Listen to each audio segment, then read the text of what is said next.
Atalanta e sezonit 2026-2027 nis punën këtë të hënë në drejtimin e trajnerit të ri Maurizio Sarri, i cili ka marrë drejtimin e klubit bergamask duke tentuar që të nisë një cikël të ri me të. Në radhët e kësaj skuadre bën pjesë dhe Berat Gjimshiti, por sipas mediave italiane, ai po bën gati valigjit për të tentuar një aventurë të re pasi me ndryshimin e skemës nga Atalanta, duke kaluar në mbrojtjen me 4, nuk bën pjesë në planet e Maurizio Sarrit. Por pavarësisht zërave të shumë përfshirë dhe ato të transferimit të Roma për të qenë një alternativë për Prapavien Berdekuqe në urdhrat e Gasperinit, Maurizio Sarri duket se kërkon të shoh vetë nga afër kapitenin e kombëtares.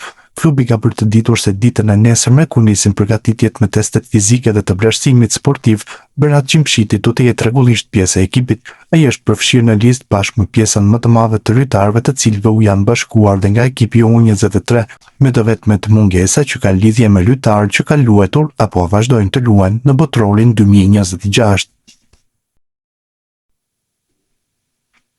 Olti Hyseni është talenti shqiptar që po spikat me Danimarkën në Europianin U19. Gjej shënoi 2 supergola Walesit U19 ndërsa danezët fituan 3-0 në raundin e tretë të grupit A.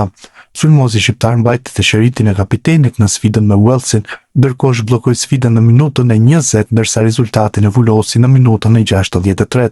Hyseni qëndron i dyti në renditjen e golashënuesve me 3 gola pasi më parë shënonte Gjermanisë. Danimarka ndërkohë mbylli si vend i tretë në grup pas Spanjës dhe Gjermanisë duke siguruar play-offin. Sulmuesi 18 vjeçar është një nga talentet më të vlerësuar në Danimarkë për krahun e majt. Në elitë luan me ekipin e Sondriske.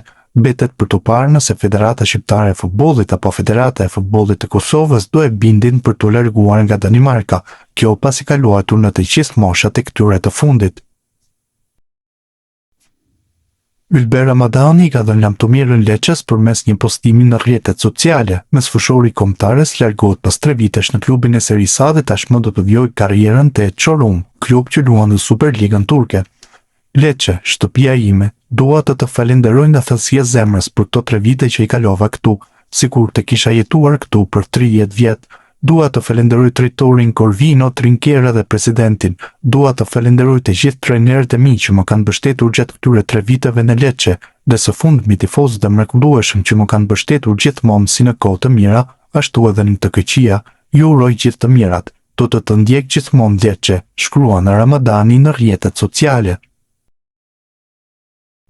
Marash Kumbulla është gati të nisë një kapitull të ri në karrierën e tij, pas përfundimit të huazimit të Mallorca, mbrojtësi kombëtare shqiptare do të rikthehet te Roma, ku do të provojë të bindë Gasperinin për një vend në skuadër.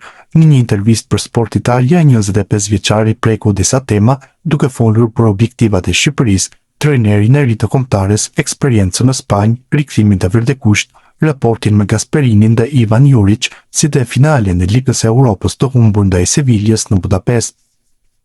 Kombëtarja. Kumbulla nisi intervistën duke folur për kombëtaren shqiptare dhe objektivat që sipas tij duhet të ketë skuadra në vitet të ardhshme. Bricikuqezi komentoi dhe ardhjen e trajnerit të ri Maran. Personalisht nuk e njoh, por duke ndjekur Serina kam parë se ka bërë një karrierë në nivele të larta. Ende nuk kemi folur, por jam i sigurt se kjo do të ndodhë në shtator. Për Kumbulla, Shqipëria nuk duhet të konsiderojë më pjesëmarrjen në kampionatin evropian si një arritje të jashtëzakonshme, por si një objektiv që duhet të përsëritet rregullisht. Objektivi ynë duhet të jetë normalizimi i pjesëmarrjes në Europian. Mendoj se do të ishte shumë bukur të arrinim këtë objektiv. Kemi një publik të jashtëzakonshëm kur luan Shqipëria, për shqiptarët ekziston vetëm kombëtarja. Shpesh kur luajmë, shqiptarët që jetojnë jashtë kthehen në Shqipëri vetëm për të parë ndeshjen. Do të ishte shumë e rëndësishme të arrinim këtë objektiv, u shpreh Kumbulla. Roma. Mbrojtësi 25 vjeçar pritet i bashkohet Romës në grumbullimin veror, ndërsa armia e tij mbetet ende për të vendosur. Kontrata e tij me klubin Verdekuq është në fuqi deri në vitin 2028 dhe lojtari nuk ka fshehur dëshirën për të punuar me Gasperinin. Do të më pëlqente shumë të punoja me të. Kam punuar me të vitin e kaluar për një muaj gjatë fazës përgatitore, por sigurisht që e njihja dhe më parë. Mendoj se i kam karakteristikat e duhura për mënyrën e tij të lojës. Do ta shohim në javët e ardhshme sepse nuk varet vetëm nga unë apo nga ai. Unë do të përpiqem të paraqitem në grumbullim gati për të treguar sa vlej dhe më pas do të vendosim së bashku. Kam vetëm fjalë pozitive për trajnerin, e njihja dhe më parë dhe mendoj se karriera e tij flet vetë. Do të vi në grumbullim gati për të luajtur shanset e mia dhe më pas do të vendosim të gjithë së bashku se cila është zgjedhja më e mirë për të gjithë, shton mbrojtësi kombëtares. Mallorca. Sezoni i fundit në Spanjë nuk rezultoi ai që kishte imagjinuar. Mallorca ra nga La Liga ndërsa vetë Kumbulla u kushtozua dhe nga dëmtimet duke mos arritur të ketë vazhdimsi në fushë. Shumë gjëra nuk shkuan siç e kisha shpresuar. Ram nga kategoria pavarësisht se kumbulluan 42 pikë. Normalisht në 42 pikë siguron vjetesën disa javë para fundit, por këtë sezon renditja La Ligës ishte disi e pazakontë. Në aspektin personal pata disa dëmtime që nuk më lejuan të kisha vazhdimsi. Kam kaluar një sezon pozitiv duke luajtur 36 ndeshje dhe jam shumë i kënaqur me atë që kam bërë atje. Në përgjithësi në Spanjë ka një qasje ndryshe nga Italia në disa aspekte, edhe mënyra se si përgatiten për ndeshjet është ndryshe. Liga e Europës. Një nga temat që u rikthye në intervistë ishte dhe finalja e Ligës së Europës e vitit 2023 ndaj Seviljes. Kumbulla u shpreh në të njëjtën linjë me Jose Mourinho duke besuar se arbitrimi ndikoi në rezultatin e asaj sfide. Jam dakord me trenerin kur thotë se një arbitër tjetër ndeshje do të kishte përfunduar ndryshe. Kishte episode mjaft të qarta dhe në 90 minuta dhe lojës duhet të fitonim ne. Më pas të penaltit mund të ndodhë gjithçka. Fatkeqësisht shkoi kështu, shtoi ai. Monza. Në fund mbrojtësi shqiptar u ndalte Ivan Juric, treneri që i dha mundësinë të debutonte në Serie A me Hellas Verona dhe që sipas tij ka pasur ndikim të madh në karrierën e tij. Aktualisht Juric trajton Monzën dhe në Itali ka thashë theme se mbrojtësi mund të transferohet atje. Kam vetëm fjalë pozitive për të, ai më bëri të debutoj në Serie A dhe fjalë për fjalë më ndryshoi jetën.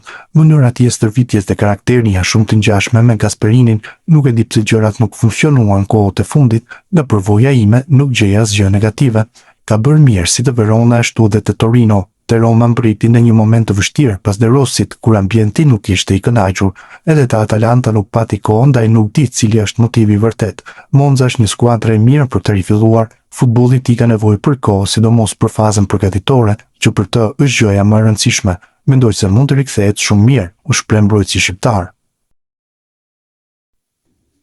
Steven Shpendi vazhdon të jetë një nga emrat më të kërkuar të merkatos së verës në Itali, por këtë herë interesi për sulmuesin shqiptar lidhet me një projekt të veçantë. Sipas raportimeve të mediave italiane, Avellino po punon për të ripashkuar në të njëjtën skuadër vëllezërit Binjak Shpendi, duke synuar transferimin e Stevenit nga Empoli dhe Kristianit nga Cesena. Klubi i Avellinus e sheh si një mundësi interesante krijimin e një ndysheje sulmuese me dy futbollistë shqiptar, të cilët konsiderohen ndër talentet më premtues të brezit të tyre. Megjithatë, realizimi i këtij operacioni nuk pritet të jetë as pak i lehtë. Sipas mediave italiane, pengesa kryesore mbetet aspekti ekonomik, si Steveni ashtu dhe Kristiani kanë vlerë të rëndësishme në treg dhe një transferim i të fishtë të kërkonte një investim të konsiderueshëm nga Avellino. Pikërisht për të arsye, nëse negociatat nuk ecin sipas planit, klubi mund të detyrohet të përqendrojë përpjekjet vetëm te njëri prej dy sulmuesve. Përsa i përket Steven Shpendit, ardhmja e tij mbetet një nga çështjet më të rëndësishme të merkatos së Empolit. Sulmuesi shqiptar, autori 15 goleve sezonin e kaluar në Serie B, konsiderohet një nga asetet më të vlefshme të klubit, si nga ana sportive, ashtu edhe financiare. Interesimi për 22 vjeçarin nuk është i ri. Javët e fundit emri i tij është lidhur edhe me Padovën, Palermo dhe Frozinonen, ndërsa tani dhe Avellino është futur në garë me synimin për të afruar në një skuadër ku do të luante krah për krah me vëllain e tij Binjak. Nga ana e Empolit nuk ka ende sinjale për një negociat konkrete me Avellinon, por drejtuesit e klubit janë të vetëdijshëm se Shpendi është një nga futbollistët më të kërkuar në këtë merkato. Në rast të një oferte të rëndësishme, largimi i tij mund të jetë një nga operacionet më të mëdha të verës dhe një burim i rëndësishëm të ardhurash për ndërtimin e skuadrës së re. Nëse Avellino arrin të realizojë planin e saj, vëllezërit Shpendi mund të ripashkohen për herë të parë në nivel klubi, një skenar që do të përbënte një nga historitë më interesante të merkatos së kësaj vere në futbollin italian. Kthese papritur për të ardhmen e Arion Ibrahimovic, sulmuesit shqiptar i cili është në kontratë me Bayern Munich. Futbollisti 20 vjeçar që po monitorohet nga FSHF prej vitesh, duket se do të zgjasë qëndrimin e tij te kampionat bavarez dhe ka marrë garanci nga vetë Vincent Kompany. Ibrahimovic ishte dhënë huazim te Heidenheimi në sezonin e fundit duke luajtur rregullisht me këtë klub dhe marrë vlerësime pozitive. Kjo ka shtyr Bayernin që do rishikojë situatën e ansorit të sulmit dhe në vend që të vendosë për shikin e tij, do ta mbajë dhe do t'i ofrojë rinovimin.